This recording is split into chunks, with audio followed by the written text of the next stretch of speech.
मेरे भैया की प्रेम कहानी। जैसे तैसे करके मेरे भाई ने अपने प्रेम को पा ही लिया था। शादी हो चुकी थी। इस कहानी का आखिरी भाग मैं आपको सुनाने जा रही हूँ। तब तक आप अपने इस चैनल को सब्सक्राइब कर लें, ज़्यादा से ज़्यादा शेयर करें। शादी के बाद पहली रात, यानी कि भैया की सुहाग रात, आरती भाभी को बेडरूम में सजाकर बिठा दिया गया। कमरा तो गजब का सजाया हुआ था। सर्दी का महीना था।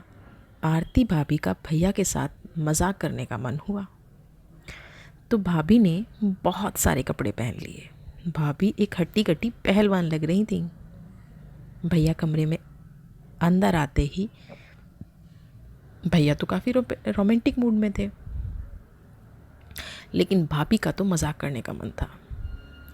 थोड़ी देर पुरानी बातें होती रहीं कि कितने संघर्ष के बाद ये रात आई है।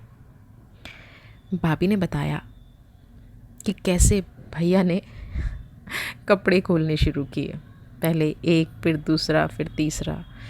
आखिरकार भैया परेशान होकर बोले, आरती, पूरी रात कपड़ों की दुकान ही खोलता रहूँगा क्या? भाभी हंसने लगी और कुछ समय बाद सिर्फ एक आखिरी कपड़ा ही बचा था। भैया की हालत बहुत ख़राब हो गई थी। इतने में भाभी ने उनका ध्यान भटकाने के लिए पूछा, कोई गिफ्ट नहीं दोगे क्या? भैया, अरे याद आया, गिफ्ट तो लाया था पर तुम्हें देना भूल गया। फिर भैया ने गिफ्ट दिया तो वो भाभी के लिए लाए थे एक ब्रेसलेट और एक सूट सिला हुआ था। भाभी ने भैया को टालने के लिए कहा, सूट पहन कर दिखाती हूँ, पर सलवार में तो नाड़ा ही नहीं है। अब नाड़ा ढूंढने की शुरुआत हो गई। पास ही माँ का दिया हुआ एक बॉक्स रखा था। उसको धीरे से खोलकर उसमें से माँ के पेटीकोट का नाड़ा निकाल लिया गया। भैया तो चुपचाप देख रहे थे ये सब।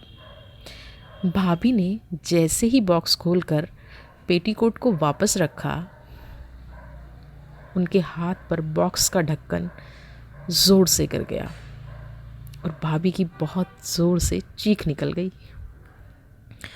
भाभी की तो चीख निकल गई, पूरा घर रात के 3 बजे जाग गया। क्या हुआ करता हुआ भैया के दरवाजे पर आ गया। अब जवाब देना भारी हो गया था। हालात अजीबोगरीब हो गए थे। शर्म से कुछ बोलते ही नहीं बन रहा था। हाथ पर बाम लगाया गया, सिकाई की गई। सारा मूड तो खराब हो चुका था। घर वाले उस हाथ को कुछ और ही समझ रहे थे, लेकिन बेचारे भैया, देखते ही देखते सुबह हो गई। ऐसी रही बेचारे मेरे भैया की सुहाग रात। अपनी इस कहानी को यहीं विराम देती हूँ।